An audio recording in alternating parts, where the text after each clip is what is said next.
ವಾರ್ಷಿಕೋತ್ಸವದ ದಿನವೇ ಮಗುವಿಗೆ ಜನ್ಮ ನೀಡಿದ ನಟಿ ಹರಿಪ್ರಿಯಾ. ಕನ್ನಡದ ಜನಪ್ರಿಯ ನಟಿ ಹರಿಪ್ರಿಯಾ ವಸಿಷ್ಠ ಸಿಂಹ ಪೋಷಕರಾಗಿ ಪ್ರಮೋಷನ್ ಸಿಕ್ಕಿದೆ. ಭಾನುವಾರ ಹರಿಪ್ರಿಯಾ ಗಂಡು ಮಗುವಿಗೆ ಜನ್ಮ ನೀಡಿದ್ದಾರೆ.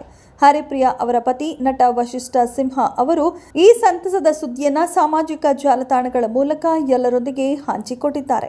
ಬೆಂಗಳೂರಿನ ಖಾಸಗಿ ಆಸ್ಪತ್ರೆಯಲ್ಲಿ ಹರಿಪ್ರಿಯಾ ಮೊದಲ ಮಗುವಿಗೆ ಜನ್ಮ ನೀಡಿದ್ದಾಳೆ. ಸದ್ಯ ತಾಯಿ ಮತ್ತು ಮಗು ಇಬ್ಬರೂ ಆರೋಗ್ಯವಾಗಿದ್ದಾರೆ.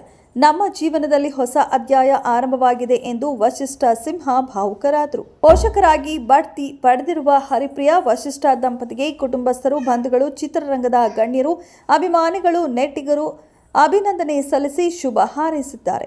ಇಲ್ಲಿ ವಿಶೇಷ ಏನೆಂದರೆ ಹರಿಪ್ರಿಯಾ ಮತ್ತು ವಸಿಷ್ಠ ಸಿಂಹ ಮದುವೆಯ ದಿನವೇ ತಂದೆ ತಾಯಿಯಾದರು. ದಂಪತಿ ಜನವರಿ 26, 2023ರಂದು ವಿವಾಹವಾಗಿದ್ದರು. ಸರಿಯಾಗಿ 2 ವರ್ಷಗಳ ನಂತರ ಜನವರಿ 26, 2025ರಂದು ಗಂಡು ಮಗು ಅವರ ಜೀವನವನ್ನ ಪ್ರವೇಶಿಸಿತ್ತು. ನಮ್ಮ ಮದುವೆಯ ದಿನದಂದು ಅವರು ಇವರೊಂದಿಗೆ ಬಂದರು ಎಂದು ವಸಿಷ್ಠ ಸಿಂಹ ಪೋಸ್ಟ್ ಮಾಡಿದ್ದಾರೆ.